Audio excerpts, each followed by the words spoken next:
Boa noite, meus irmãos, boa noite, minhas irmãs. Nós estamos aqui na Sociedade de Estudos Espíritas Francisco de Assis, hoje, dia 12 de dezembro de 2024. Nesse horário, das 18h40, nós estudamos, nós fazemos a nossa palestra pública, porque os estudos estão suspensos, né, por causa das férias. E na noite de hoje, nós vamos receber o nosso irmão Roberto Oliveira, nosso companheiro querido de tantos anos, que vai fazer uma palestra para a gente, e o tema é As Bênçãos do Natal. Essa palestra, o tema foi retirado desse livro aqui, ó, Rumos Libertadores, de Joana de Ângeles, tá? No capítulo 60. Então, o nosso companheiro vai fazer um estudo para a gente. Eu quero dizer aqui uma coisa que, a partir de janeiro, nossas palestras públicas de segunda e quinta-feira passarão para o horário das 18h30. Tá? Vão ser 10 minutinhos, vai ser 10 minutinhos mais cedo. Em vez de 18h40, será às 18h30. Então, a gente já vai botando na cabeça. Mas isso só a partir do dia 3, a partir do dia, deixa eu ver a data, 7 de janeiro, que a primeira palestra vai acontecer no dia, se eu não me engano, deixa eu ver aqui até porque a cabeça ainda não está muito bem, né? Ainda está em 2024, né? Mas janeiro, dia 6 de janeiro, segunda-feira, e no dia 9 de janeiro, quinta-feira. Então, serão às 18h30, né? 18h30. E vão esse é o horário das nossas palestras públicas. Então, vamos guardando aí nossa. Mas antes de nós iniciarmos a nossa palestra, eu vou pedir para a nossa irmã Carmen Matos fazer a leitura do preparo e a prece. Boa noite a todos. E eu vou ler uma prece hindu que eu recebi. Eu achei ela muito bonita. E ela diz assim: É maravilhoso, Senhor, meus braços perfeitos, quando há tantos mutilados. Meus olhos perfeitos, quando tantos não têm luz. Minha voz canta, quando outros emudecem. Minhas mãos trabalham, quando tantas mendigam. É maravilhoso, Senhor, voltar para casa, quando tantos não têm para onde voltar. É bom sorrir, amar, sonhar, viver, quando tantos choram, odeiam e revolvem, pesadelos e morrem sem viver. É maravilhoso, Senhor, ter um Deus para crer, quando tantos não possuem o lenitivo de uma crença. É maravilhoso, Senhor, ter tão pouco a pedir e tanto para agradecer. Então, Senhor, é que estamos principalmente para agradecer mais essa oportunidade de estarmos aqui nessa casa abençoada para receber mais uma vez ensinos para o nosso coração, para a nossa mente, para a nossa existência. Que nessa tarde e noite de hoje, que vamos receber as lições que o nosso amigo vai nos trazer, fruto dos seus estudos, da sua perseverança na doutrina, do seu envolvimento nessa jornada, que tem como uma das funções ajudar o outro a conhecer, a melhorar a sua caminhada através das mensagens, dos ensinos, da doutrina do Mestre Jesus. Abençoe, Senhor, a nossa noite, que possamos estar atentos às lições que hoje vamos aprender. Graças a Deus. Graças a Deus. Então, meu amigo Alberto, a palavra está com você. Você tem até 7h30. Se precisar de mais uns minutinhos, tá? Para concluir seus estudos, fique à vontade. Que Deus te Ok, abençoe, a sua família, e continue abençoando a todos nós. assim seja. Ô, Rose, passa para mim um anfitrião. Você quer compartilhar? É, Está liberado para compartilhar, não preciso do anfitrião, não. Pode Ah, compartilhar, então, tá. tá?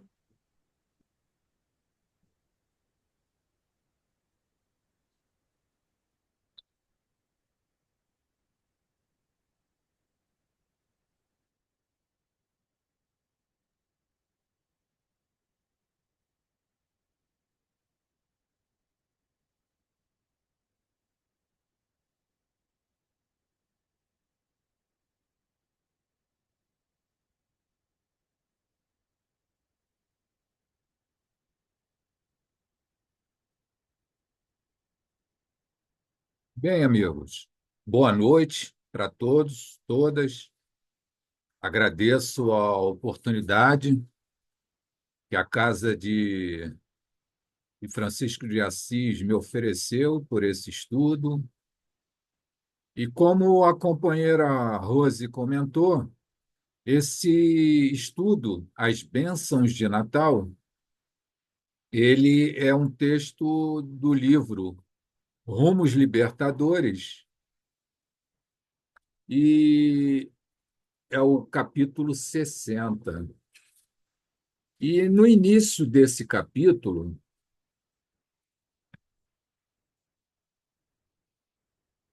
Joana de Ângeles vem traçando, né, os dias difíceis que nós estamos atravessando. Ela inicia com essa reflexão, comentando desses dias difíceis de guerra, de conflito armado generalizado, a fome presente em muitos cantos do mundo, a sensualidade exacerbada, o materialismo muito forte, muito preocupado em ter e não ser. Então, esse quadro todo nos remete ao que ela diz no seguinte parágrafo: eis porque as bênçãos do Natal de ontem são convite vigoroso para que te deixes penetrar pela sua mensagem nesses dias difíceis, permitindo que ele volte a nascer nas províncias da tua alma. Então, diante desse quadro que a gente vê pelo mundo afora, por toda essa realidade dura que a gente observa, que a gente possa então deixar o Natal nascer nas províncias da nossa alma. Ou seja, o Natal representa o nascimento de Jesus, que muitos chamam de natividade de Jesus. Então, é o que a gente comemora o nascimento do menino Jesus.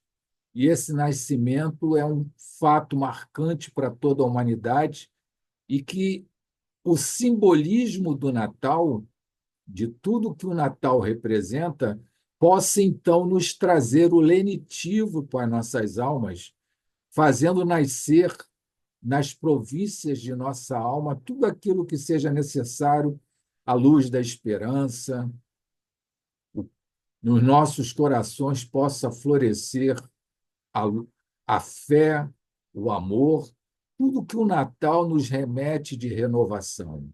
Então, que a gente se volte para essa data, né, sabendo que nós temos esse legado deixado por Jesus, que mesmo nos dias difíceis em que estamos passando em toda a humanidade, tenhamos presente o menino Jesus em nossas vidas, o que esse espírito que veio entre nós, né, representa verdadeiramente para todos nós.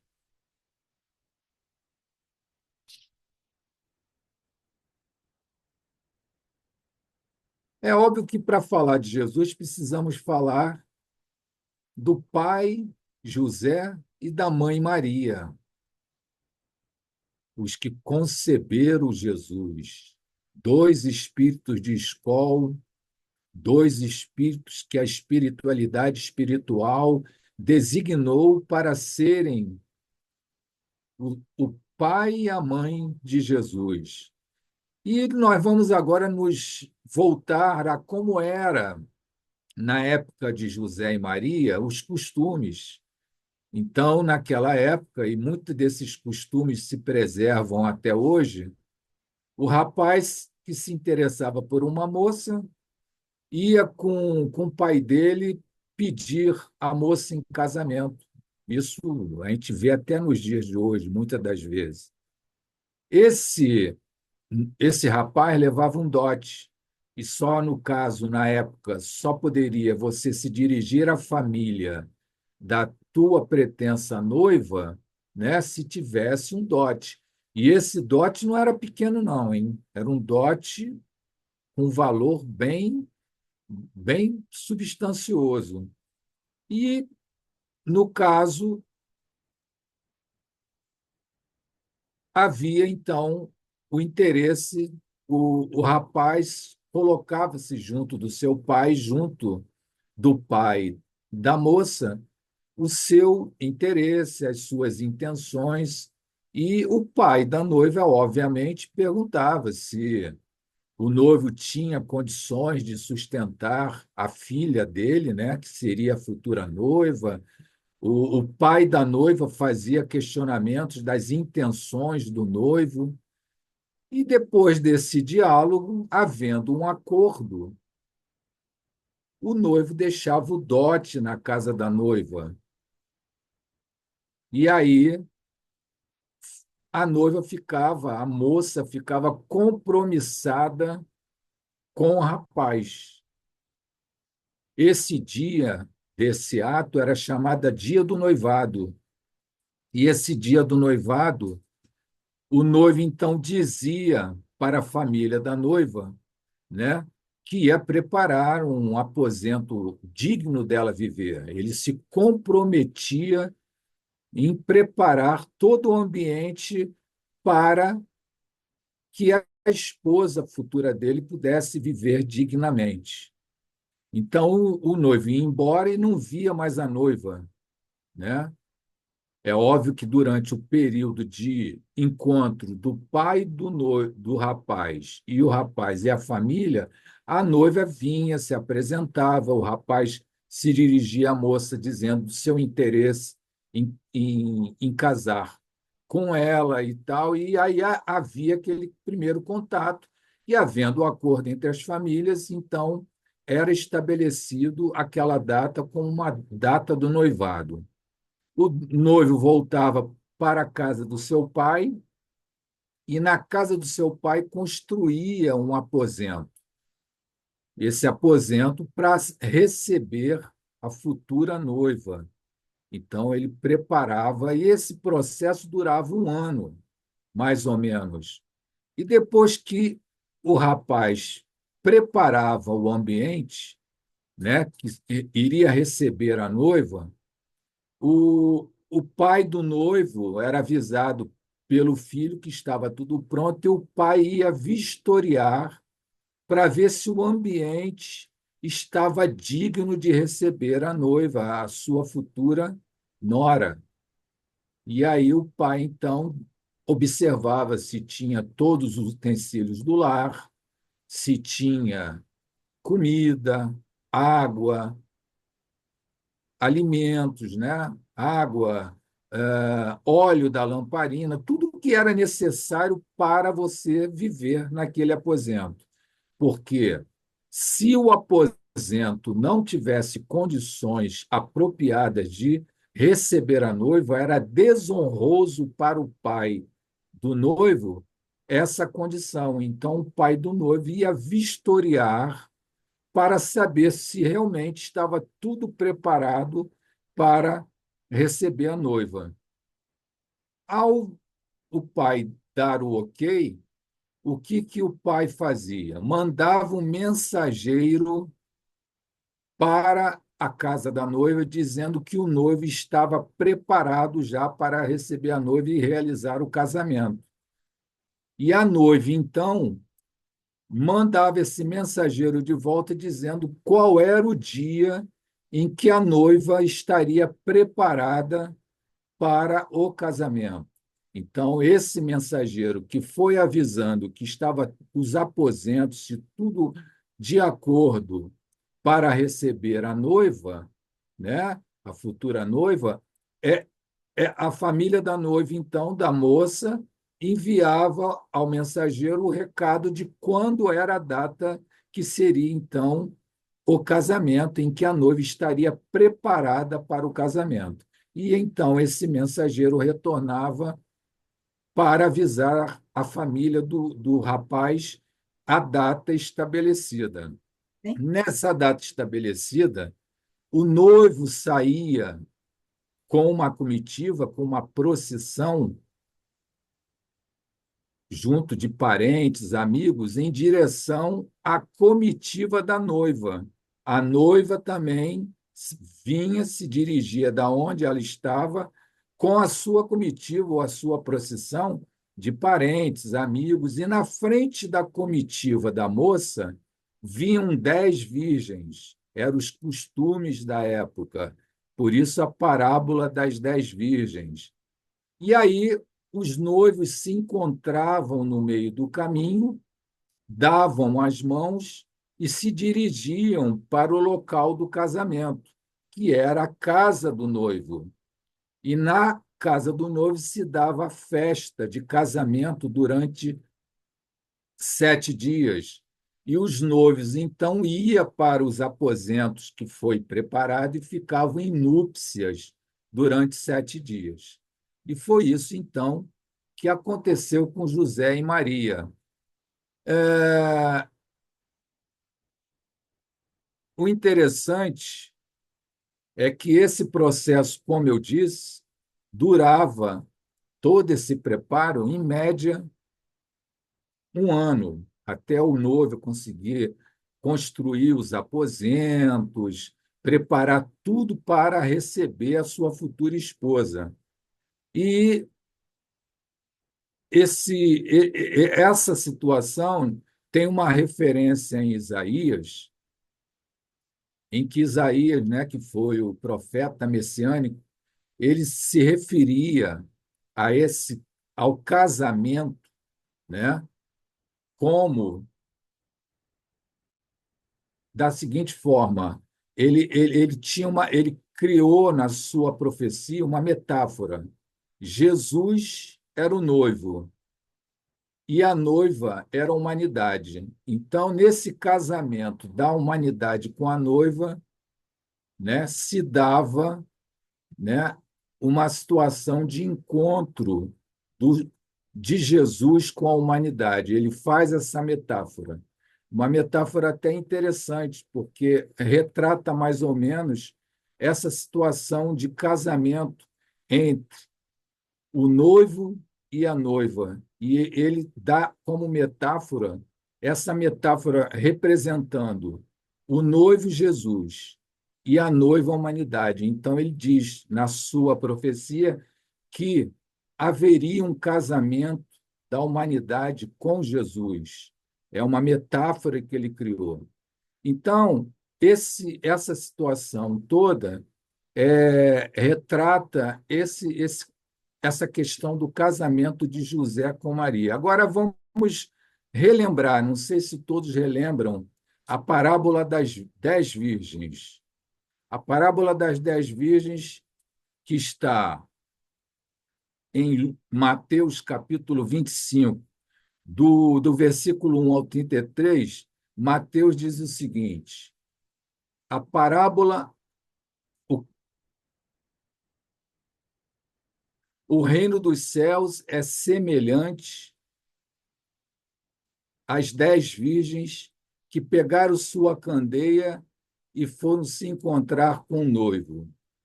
Aí Mateus diz que 10 virgens eram insensatas, 5 virgens das 10 eram insensatas, e 10 e 5 eram prudentes, das 10 eram prudentes. As insensatas trouxeram a sua candeia ou a sua lamparina sem uma reserva de óleo ou de azeite. E as prudentes trouxeram a sua lamparina ou candeia com uma reserva sobressalente a mais de azeite. Só que o noivo se demorou, porque o noivo e a noiva se encontravam no meio do caminho. A comitiva da noiva veio e o noivo se demorou. Então, na parábola diz que as 10 virgens adormeceram, esperando o noivo adormeceram. Mais tarde, são avisadas que o noivo está se aproximando. As 10 virgens acordam e, quando acordam, percebem que suas lamparinas, as insensatas percebem que suas lamparinas estão apagadas e voltam-se para as virgens prudentes e perguntam: vocês podem nos ceder o óleo de vocês para acender a minha candeia? As virgens sensatas disseram, as virgens prudentes disseram: não podemos ceder o nosso óleo, porque nós vamos precisar dele para manter a candeia acesa. E aí as prudentes disseram: vão buscar o óleo para vocês. E elas foram buscar óleos para as suas lamparinas. E aí, nesse meio caminho, chega o noivo. E as prudentes, então, se reúnem com a noiva e o noivo e vão para o casamento. Quando as insensatas chegam com o óleo que foram buscar, não encontram mais o noivo nem a noiva e se dirigem para o local do casamento. E aí, então, quando chegam na porta do local do casamento, da festa do casamento, a porta está fechada e elas não podem entrar. E aí, então, a gente percebe, através dessa parábola das 10 virgens, que as 5 virgens insensatas não puderam participar do casamento. Ou seja, simbolicamente, Jesus quer dizer que as insensatas não participaram do casamento com o noivo, ou seja, elas não mantiveram a sua luz acesa, a sua luz interior acesa, porque para participar do casamento, e como Isaías deu como metáfora, que é o casamento da humanidade com Jesus, a gente precisa estar com a nossa luz acesa, a luz do Evangelho acesa em nosso interior. A gente precisa ter o Evangelho vivo dentro da gente. E as virgens insensatas não se prepararam para manter a sua luz acesa, por isso não puderam participar do casamento. Isso aí, então, é uma mensagem, esta parábola de Jesus nos trazia essa ideia de que a gente deveria manter viva a nossa luz interior, estar sempre em alerta e prevenido para que essa luz tivesse viva, a luz do Evangelho, a luz interior nossa, a luz espiritual. Então, dando continuidade ao nosso estudo, nós vamos agora para o momento em que é anunciado o nascimento de Jesus. Está em Lucas, capítulo 1, versículo 26. Isso está errado. 26 a 30. Espera aí, gente.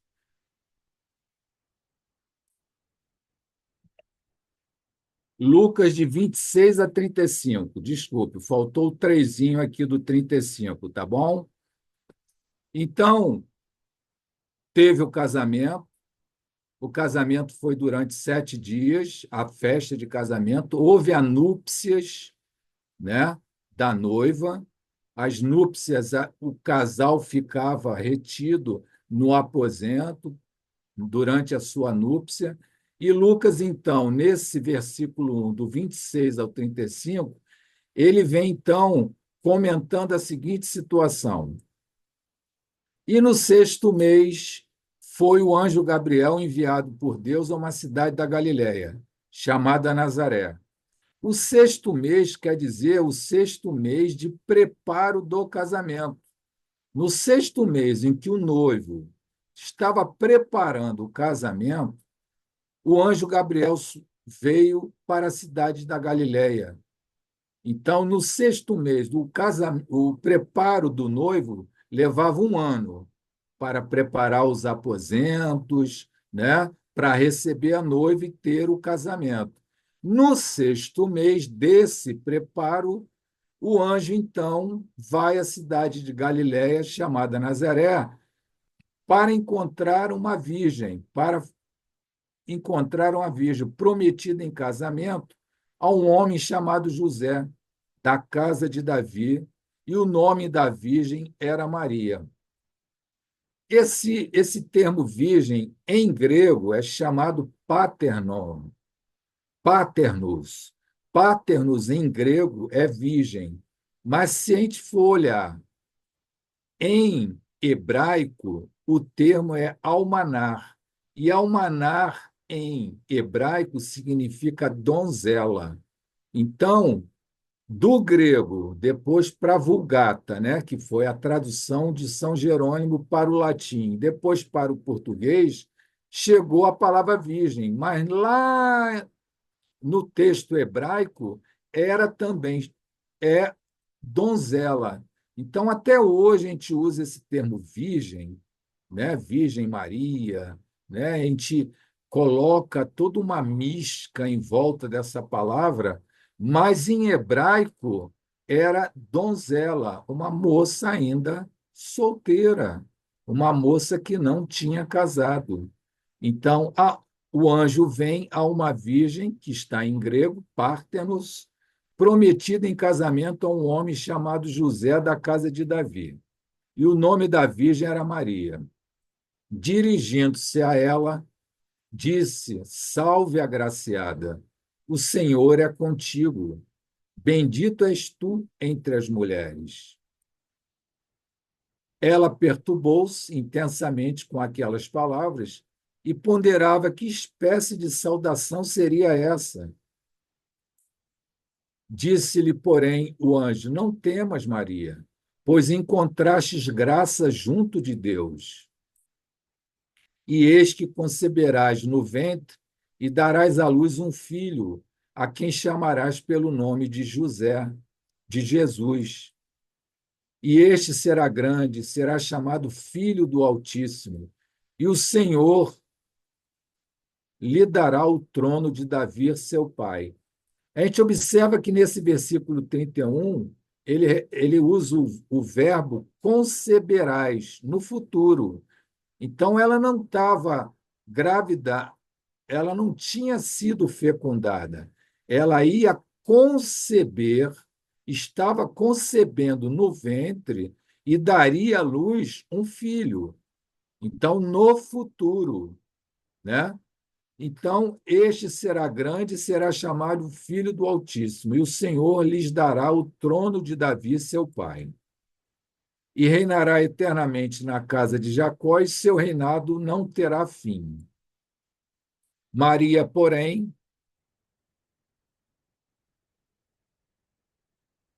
disse ao anjo: Mas como será isto, visto que eu não conheço homem? Ou seja, como pode ser isso se eu não me relacionei com nenhum homem?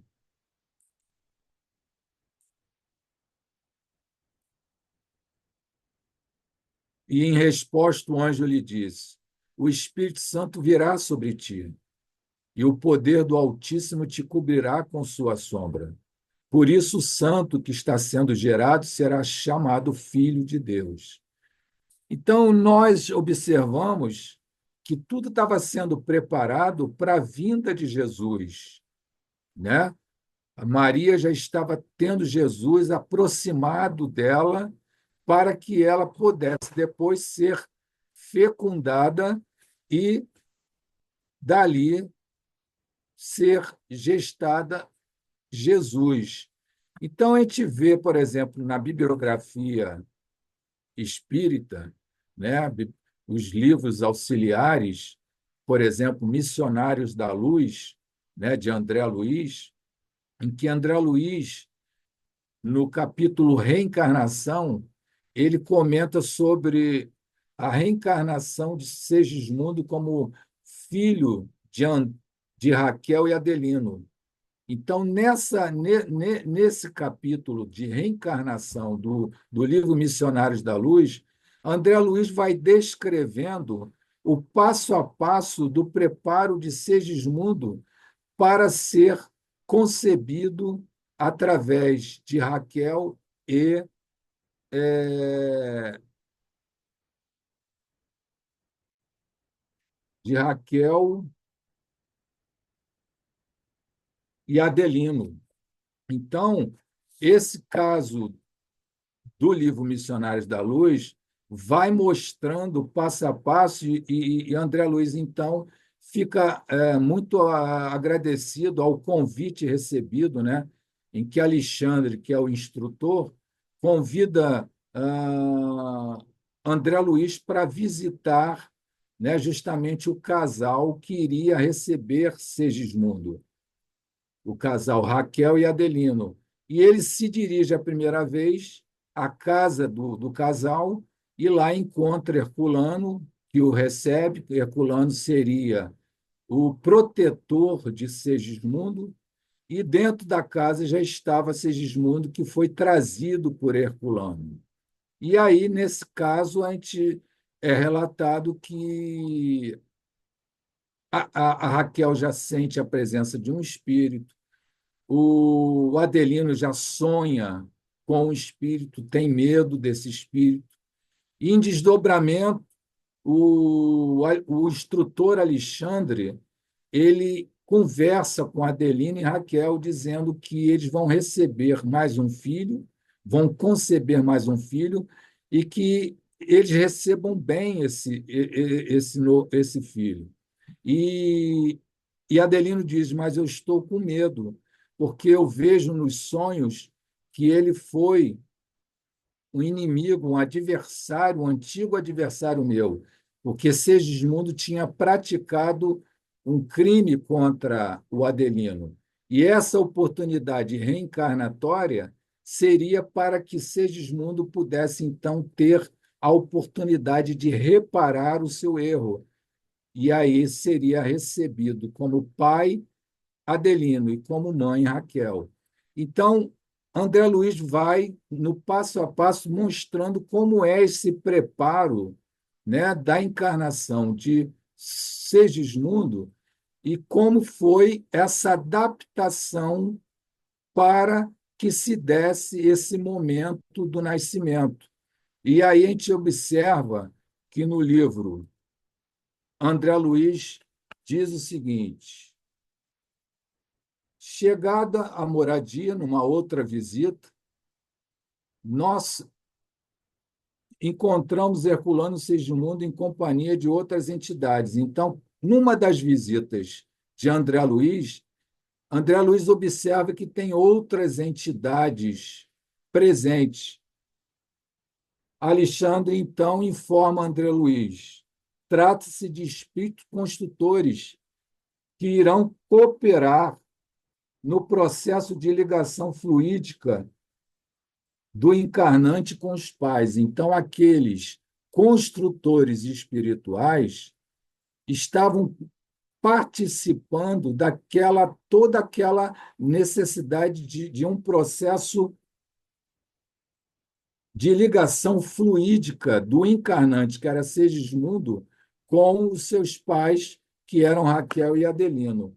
E mais à frente, André Luiz diz: André Luiz pergunta: o que vimos entre Segismundo é regra geral para todos os casos? Então, tudo que ele acompanhou de preparação, né, da encarnação de Segismundo era regra para todas as encarnações? E Alexandre, então, responde: de modo algum. Os processos de reencarnação diferem ao infinito, não existindo dois absolutamente iguais. Cada encarnação é diferente da outra.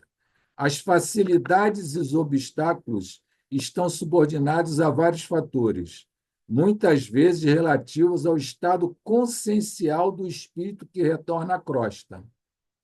Há companheiros de grande elevação que, ao voltarem à esfera mais densa, em apostolado de serviço e iluminação, quase dispensam o nosso concurso. Então, eu trouxe esse relato do capítulo Reencarnação do Missionários da Luz para a gente ver que um espírito inferior como seres do mundo, teve todo esse preparo para reencarnar. A gente imagina a grandiosidade, né, da encarnação de Jesus, um espírito puro, como foi todo o preparo da encarnação de Jesus, tendo como mãe Maria e tendo como pai José. Então, esse período aí que Lucas nos traz já é aquela fase em que Jesus já começa a se aproximar de Maria para se adaptar às condições perispirituais de Maria, aos fluidos de Maria, e já estava se dando ali, como diz o anjo, que ela já era uma agraciada, porque ela está recebendo um espírito, né? O Senhor está contigo, bendita és tu entre as mulheres. Então, esse relato que eu trouxe, né, do capítulo dos Missionários da Luz é para a gente perceber que essa fase em que Lucas nos traz é um preparo, já é um preparo para o nascimento de Jesus. E aí tudo isso deixou Maria sem entender, mas muito assim impactada com essa notícia, aceitou, né, o que o anjo disse para ela, e ela manda, então, o mensageiro para José, dizendo que ela recebeu a visita de um anjo, e o anjo disse que ela conceberá no ventre e dará à luz um filho. E José não entendeu muito bem o recado desse mensageiro e ficou em dúvida: o que será isso? Será que ela está grávida? Será? E aí ele ficou em dúvida. Então, no próximo, em Mateus, a gente tem a seguinte situação. Ora, o nascimento de Jesus foi assim: Maria, sua mãe, prometida em casamento a José, antes de coabitarem, concebeu pelo Espírito Santo. Foi o que a gente já viu. José, seu esposo, sendo justo e não querendo difamá-la, resolveu repudiá-la em segredo. Por quê? Ele não entendeu a mensagem. Ele achou que ela estava grávida. E ele, por respeito a ela, não quis difamá-la, mas também não quis se relacionar com ela, porque ele estava nessa dúvida, devido à mensagem que ele recebeu do recado que Maria deu para ele. Após ter cogitado estas coisas, eis que em sonho aparece-lhe um anjo do Senhor. Então ele foi dormir, está dormindo, e em sonho veio um anjo do Senhor dizendo: José, filho de Davi, não temas receber Maria, tua mulher, pois o que nela foi gerado vem do Espírito Santo. Ela dará à luz um filho, e o chamarás pelo nome de Jesus, pois ele salvará seu povo dos seus pecados. Ao despertar do sono, José agiu conforme ordenara o anjo do Senhor e recebeu sua mulher. E aí, então, é fecundada Maria. E Maria, então, gera, né, da fecundação, vai gerar Jesus, fruto do ato de amor entre os dois, José e Maria. Jesus, então, nasce em Belém. Maria está grávida. E, no caso,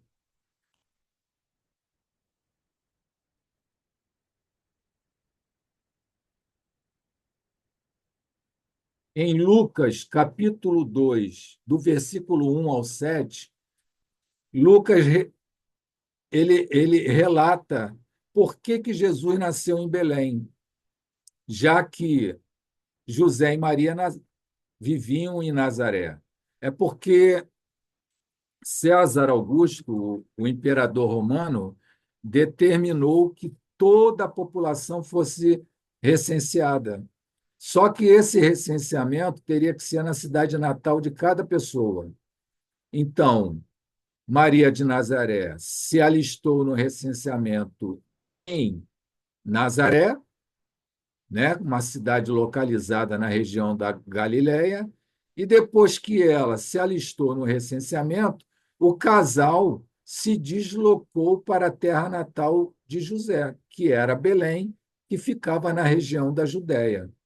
Nesse caso, Maria já estava grávida quando houve esse deslocamento.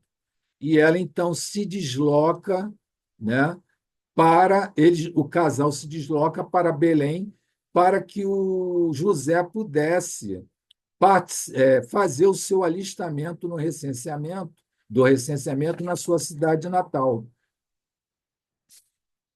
E aí, no versículo do capítulo 2, versículo 7, Lucas escreve o seguinte: estando em Belém, Maria deu à luz o seu filho primogênito, e envolvendo em panos, e deitou-o numa manjedoura, porque não havia lugar para eles na estalagem. Quando José e Maria chegam em Belém, a cidade, todas as hospedagens estavam ocupadas.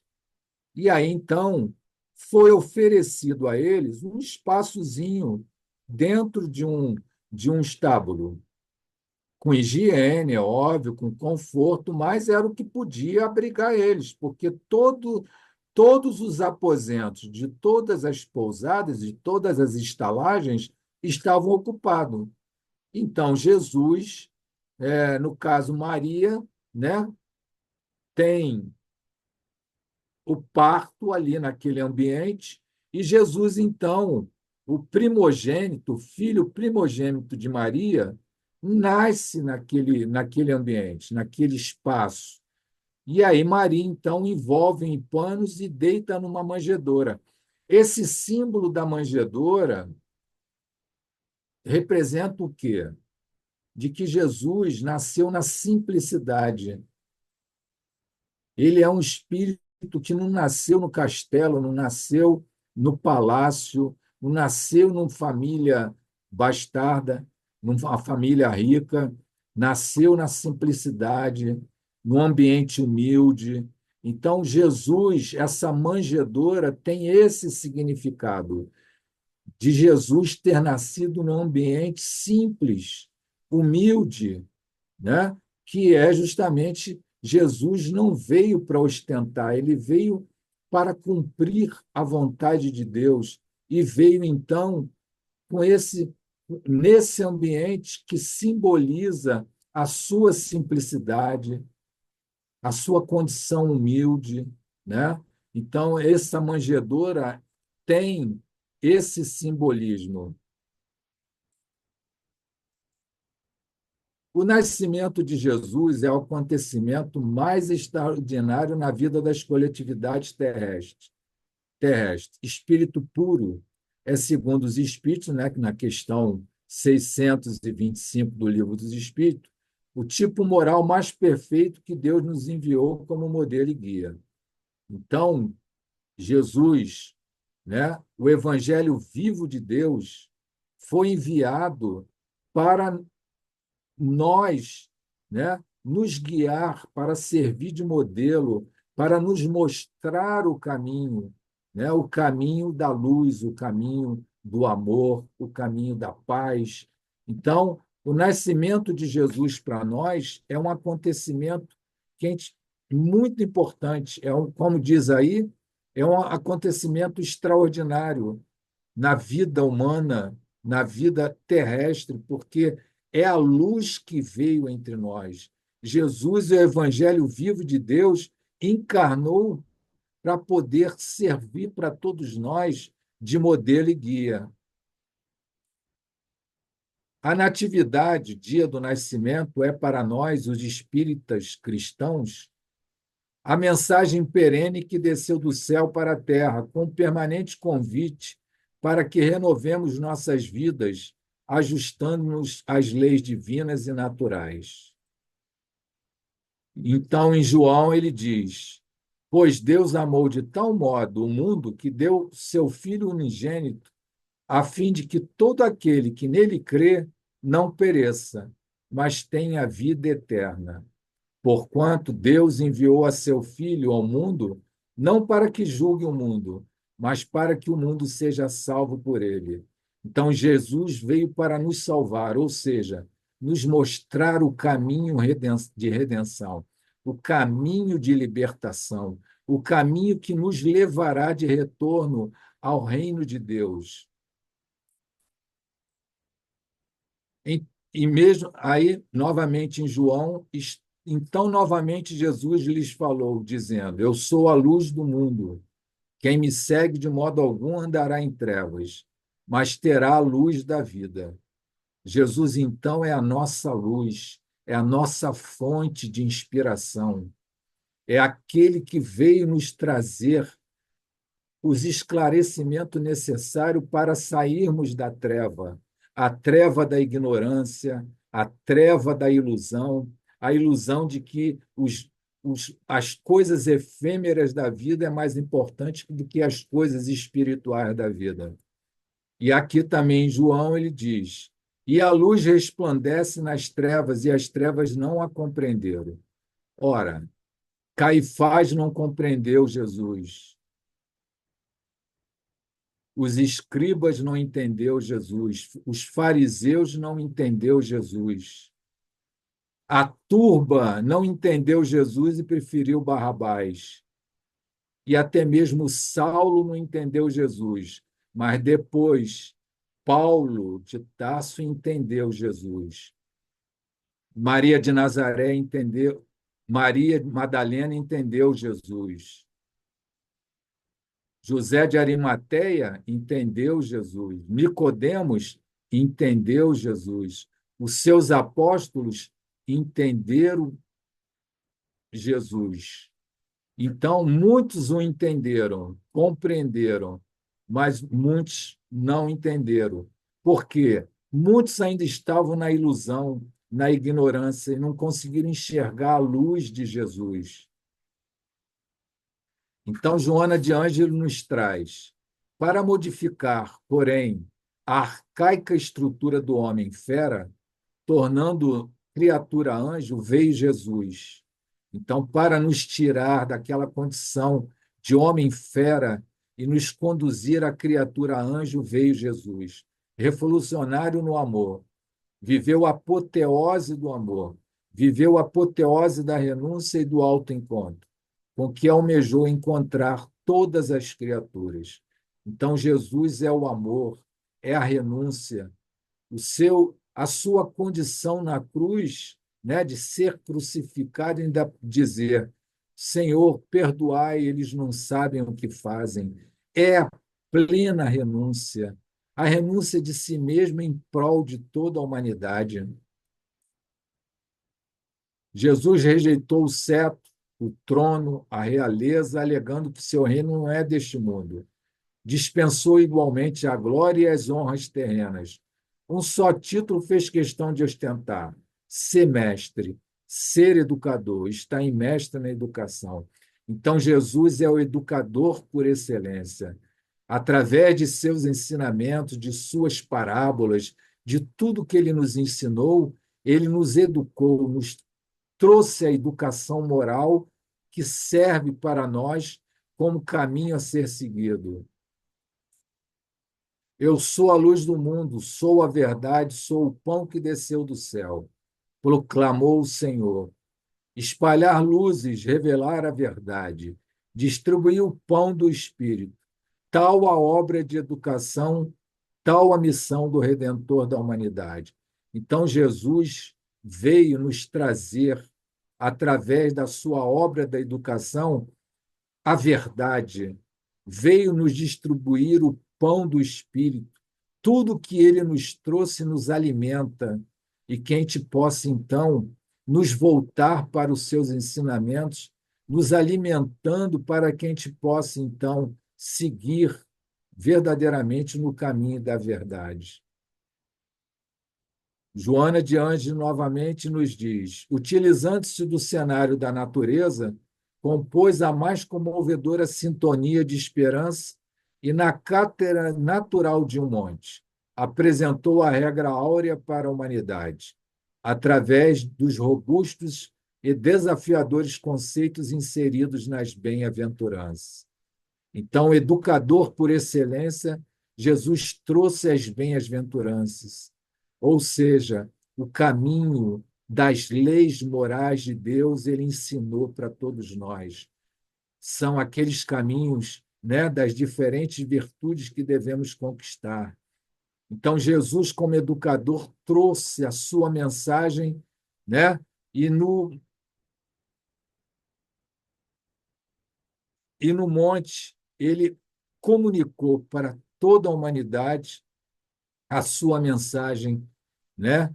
Que nos permite conhecermos esse caminho para Deus, né? No Sermão do Monte, ele então nos trouxe esses ensinamentos sublimes. Dia virá em que o Sermão da Montanha fará parte dos currículos escolares, mostrando que não existe orientação mais segura, nem terapia mais eficiente para os desequilíbrios do comportamento humano do que a aplicação do sublime código contido nos princípios apresentados por Jesus. Richard Simonetti. A bem-aventurança não se limita a esperanças e consolações futuras, mas representam uma realidade que se refletirá no íntimo de cada um, tão logo nos identifiquemos com a humildade, a mansidão, a misericórdia, a brandura, a bondade. A verdadeira bem-aventurança é a integração do espírito com o Criador. Falta pouco, já estou terminando, tá, pessoal? O Natal é a história do maior amor que jamais esteve na Terra. Recordá-lo significa impregnar-se do seu conteúdo feliz, envolver-se de abnegação e esforço, de modo a modificares as ásperas situações da atualidade, iniciando esse propósito no imo e ampliando-o na direção dos sofredores que observam a tua abundância, com os olhos enevoados pela cortina das lágrimas e pelos pesados tecidos da dor. Então, Jesus é o amor que veio e que a gente possa, então, se impregnar do seu amor, socorrendo, colocando a sua mensagem em nosso imo e que possamos, então, mesmo na nossa abundância, olhar aqueles que ainda não, aqueles que não têm o que precisa, o que para sobreviver, aqueles que são carentes de amor, de tudo que é necessário para a gente ter uma vida tranquila. Então, que a gente possa, nesse Natal, refletir sobre os necessitados, sobre aqueles que encontram-se na retaguarda, precisando de amparo, de auxílio. Diante do dia em que Jesus nasceu e acenou com a possibilidade de um homem novo e de um mundo melhor, celebra a tua comunhão com a concórdia e a fraternidade, fazendo a outro o que gostarias que ele fizesse neste Natal.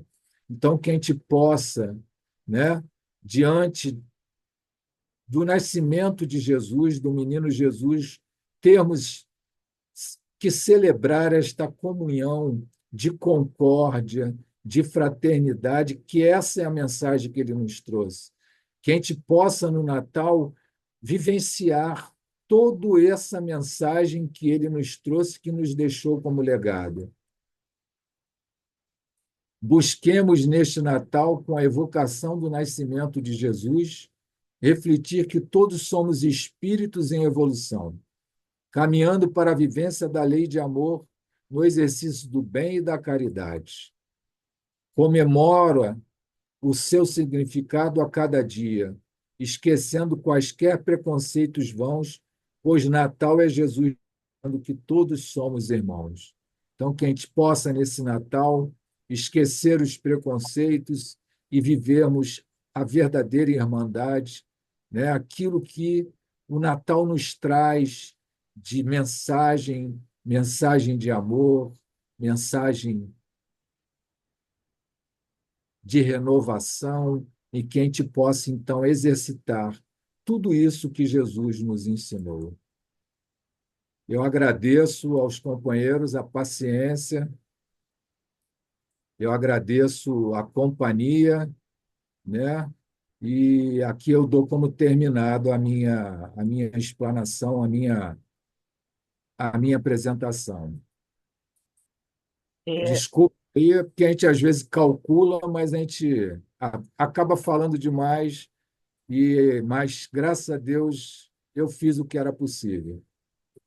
Alberto, você pode parar de partilhar aqui a tua área de trabalho, por favor? Espera aí, só um minuto.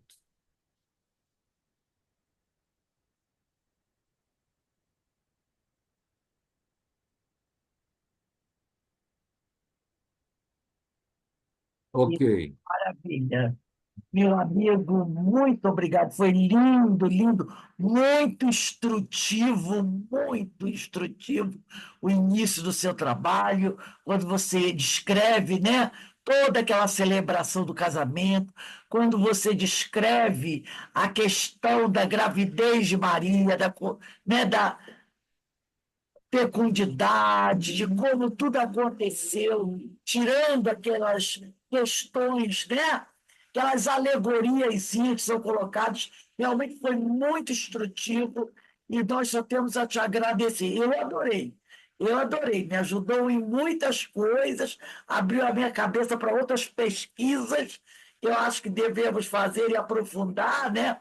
Muito esclarecedor mesmo, eu só tenho te agradecer e que pedir a Deus que sempre te dê forças, coragem, muita luz para você, para sua família, para você poder continuar sua caminhada e podendo, né, nos ajudar a compreender um pouquinho mais que muita gente hoje compreendeu, né? Talvez não tivesse essa clareza de compreender os fatos históricos. Então, que Deus te abençoe. E abençoe a todos nós que aqui estamos. Eu acho que todos nós gostamos muito, né? Foi muito bom. É sempre bom ouvir falar de Jesus, né? É uma coisa maravilhosa. Que realmente esse Natal nos planifique, que a gente realmente busque o nosso mestre, o nosso guia. Então, vamos encerrando a nossa reunião, mas antes eu vou lembrar a todos o seguinte: a partir de 2025, e agora, nossos estudos, nossas palestras, né, vão acontecer não mais às 18h40, mas às 18h30. Então, as nossas palestras começarão às 6h30 da tarde, que é sempre às 18h40. Nós mudamos o horário para 18h30, mas isso só em janeiro. Agora, em dezembro, tanto a de segunda como a de quinta, ainda é 18h40. A partir de janeiro, as palestras de segunda e quinta acontecerão às 18h30, tá? Um pouquinho mais cedo, 10 minutinhos mais cedo. Então, vamos encerrar aqui o nosso estudo, a nossa palestra de hoje, e eu vou convidar a nossa irmã Joana. Joana, por favor, minha amiga, faz a nossa prece de agradecimento. Boa noite. Vamos juntos orar. Primeiro momento, agradecendo o companheiro Alberto por todos esses esclarecimentos que ele nos trouxe, agradecendo sinceramente por tudo que ele pesquisou e trouxe para todos nós. Muito obrigado, Alberto, por tudo. E vamos, nesse momento, elevar o nosso pensamento a Deus, nosso Pai Criador, a Jesus, nosso Mestre, a Francisco de Assis, agradecendo a eles pela dádiva da vida, pela oportunidade de estarmos aqui reunidos, estudando, nos esclarecendo e buscando o nosso crescimento espiritual. Rogamos a Ti, Pai, a Jesus, que envolva todos nós, a essa humanidade, que possa plantar em cada um de seus corações a paz, o equilíbrio, o bom senso tão necessário nos momentos em que essa humanidade passa. Que cada um veja no seu irmão Jesus, aquele que nos mostra e nos orienta no caminho sempre do bem. Que possamos, nesse final de ano, cuidar de nossa saúde física e espiritual, estendendo a mão àqueles que necessitam, orando ou auxiliando de alguma maneira. Mas, principalmente, oremos pelos nossos companheiros, pelo nosso país, pela humanidade, para que reine a paz, a harmonia e, acima de tudo, a compreensão, a solidariedade e o respeito entre as criaturas. Te agradecemos muito, Pai, agradecemos muito a Jesus por mais esse dia que foi nos dado de oportunidade de aprendizado. Que Ele fique conosco, nos envolvendo, hoje, agora e sempre. na graça de Deus. Graças a Deus. Então, meus irmãos, só temos a agradecer a todos por estarem aqui conosco nessa noite, onde mais uma vez tivemos a oportunidade de ouvir as histórias que envolvem o nosso Mestre Jesus, seus ensinamentos, sobre a sua missão, sobre seu nascimento. É tão lindo, né? Falar sobre tudo isso. Então, eu só posso pedir que Deus abençoe a cada um de vocês e que todos nós possamos prosseguir firmes, unidos, trabalhando sempre pelo bem, espalhando o amor. Dia 16 será o nosso próximo encontro, né? A nossa próxima palestra pública, às 18h40. Então, eu espero poder contar com a participação de vocês na segunda-feira para mais uma reunião, tá bom? Ó, um beijo no coração de todos. Alberto, um abraço aí na nossa irmã. Boa noite. E mais uma vez, meu amigo, muito obrigado, tá bom? Que Deus te abençoe. Boa noite a Boa noite. todos. Fiquem com Boa noite, Deus. gente. Boa noite a todos. Bom fim de Boa noite semana. a todos. Boa noite. Boa Gratidão, noite. Alberto. Foi Bom maravilhosa a descanso. palestra. Obrigada, Alberto. Obrigada, Alberto. Um beijo. Um beijo. Tchau, gente. Boa noite para todos. E um Tchau. Boa noite, gente. Boa noite. Boa noite. Paz e luz.